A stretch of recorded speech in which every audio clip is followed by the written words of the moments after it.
And it wasn't the first part, the life, liberty, pursuit of happiness, that poetry that makes your heart sing. That didn't get anybody in trouble. It wasn't even the middle part, the part I love, where it's the king's a dirty jerk and you ought to string him up and slap him around and he's evil and horrible and that kind of stuff. I love that stuff. That's my favorite part.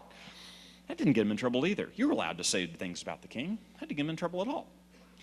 It was the last line of the Declaration of Independence that got them in trouble. The line that said, "And to this we pledge our lives, our fortunes, and our sacred honor." Because you could talk all day long you wanted about inalienable rights. Didn't matter. You could shout for as long as you wanted the king was an evil buffoon.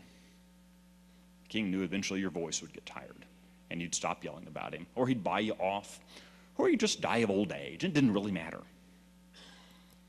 But when you pledge your life and your fortune, and most importantly your honor, to a cause of talking about inalienable rights, talking about what a buffoon the king is, how he needs to be replaced, that was serious stuff. So Benjamin Rush signed his name to it. The other 55 men signed their names to that, knowing that they could be dead in a week, knowing they could be bankrupt next year, knowing their families could be wiped from the face of the planet at some point in the future. But they were willing to risk it because they believed in their cause. And so I hope that each of you will think about that in terms of your role in this upcoming election cycle. Giving of our fortunes. Do you have dues? $25, something outlandish like that? Give him a check for $100. Come on. That's going to Starbucks tomorrow, basically. We need to be funding those activities that will ensure the message of liberty gets out. We need to be writing checks to candidates. You can't believe what $25 can do to help a candidate for city council or for state representative. You need to make sure you're out walking precincts. If you've never walked precincts, it's horrible. It's nasty. It's not fun. It's hot and you get sweaty and gross. Ugh. But that's how people win elections.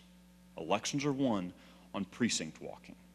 Go out and walk for a candidate. Put your name on the line with them. Impart some of your honor and some of your integrity to this person running. And then you get to hold them accountable when you're involved in their election. So be out there, be involved, be engaged in this election cycle. We can win. And we can win not just by you helping someone running against Elwyn Jones. That's one race. But again, contacting your Christmas card list. And Sam Adams, one of our least appreciated founding fathers, made a vow as a very young man to write a letter a day to someone about the precepts of liberty. And that was when he had to dip a quill into ink, scrawl it across parchment, dip it again, go across. A letter a day he did. Today, you and I can send emails to thousands of people from our telephones. Why aren't we doing that? We need to be as equally committed to reaching out to our friends and our family about liberty, about what's at stake for our state and for our future as he was. And you might think it seems trivial and important to write letters to your Christmas card list about an election. But remember, George Washington said that the Continental Army was only able to do the things it did because of Sam Adams' committees of correspondence. He created the backbone for the communications lines of the Continental Army, of the Continental Congress, through those committees of correspondence. You and I can do likewise in this modern era by reaching out to our friends and our family, encouraging them to be involved and to be active. I appreciate your time this evening. Thank you for letting me, this has been good therapy for me. I feel much better about the future of the state by being with you guys, and I don't have to pay anything, but thank you so much for letting me with you, and I'm happy to answer any questions afterwards that you might have. Thank you so much.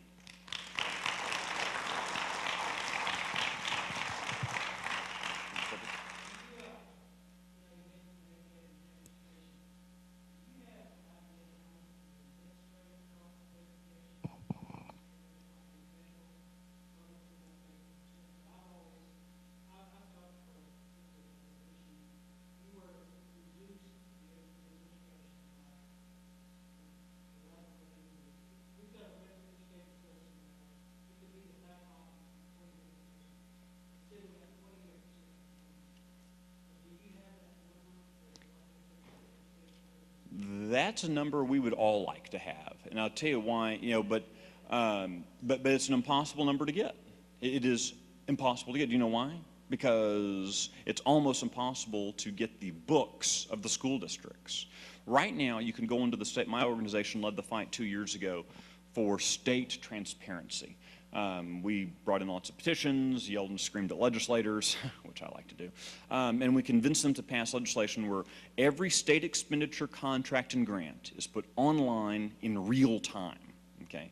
Now, it sounds very nerdy, and it is, but you can go on there and you can find out how much the Amarillo field office for CPS spent in telephone service. You can find out how much the governor spent on donuts, which is about $200 a month. You can find out all this great information about how our agencies are spending dollars. And when there's a little bit of sunlight, suddenly people start spending money better. Sunlight is a great antiseptic. We need a lot more sunlight when it comes to spending. Susan Combs, our comptroller, statewide elected official, says that her office has found about $5 million in annual recurring savings thanks to citizen input from the transparency website just on her office alone. $5 million a year. That's real money. That's, at least maybe not for you people. For the Sullivan family, $5 million is a big number. So we need more transparency at other levels. Now, we tried to have that apply to the school districts and to the cities and the counties, and guess what? They said not just no, but H-E, blah, blah, blah, no. No transparency. So you can, because it's in a document, you can get the check register from your school district eventually, if you're willing to shell out about $10,000 to $15,000 of your own money to go in and ask them to photocopy credit card receipts and their various checkbook ledgers. You can get it, 15,000 bucks. I'm sorry, I'm handed the bill for government. At a bare minimum, I should be given the receipt, at a bare minimum. And yet public schools in your cities and your counties simply don't provide that. They give you some meaningless budget that doesn't tell you how the dollars are being spent in reality. And it's only when we have that kind of transparency that we then can answer your question, Charles, about about how, what the cost is for various positions, that sort of thing. But what we do know, public education, despite all the costs spent on stupid scoreboards and all that kind of stuff, the real cost driver in public education is personnel. And when you have half of your employees not being in the classroom, that tells me a lot of those folks probably don't need to be on the payroll anyway. You need bus drivers, you need janitors, you need, you probably do need a superintendent, although on some days I question that. But certainly there's so many functions like payroll that you could consolidate into a couple of regions. Heck, all payroll could be handled by the state. Something we need to maybe keep in mind, we think about public education. The public education bureaucracy has done a great job of confusing the issue. And that, if you start complaining too much about public education, wanting reform, say, oh, but it's a local issue. And you go, oh yeah, it's local. I have a local school district. Public education is not a local issue. It is not. No matter what you and I might want, whatever we might think it should be, in reality, public education is not a local function. It's a state function.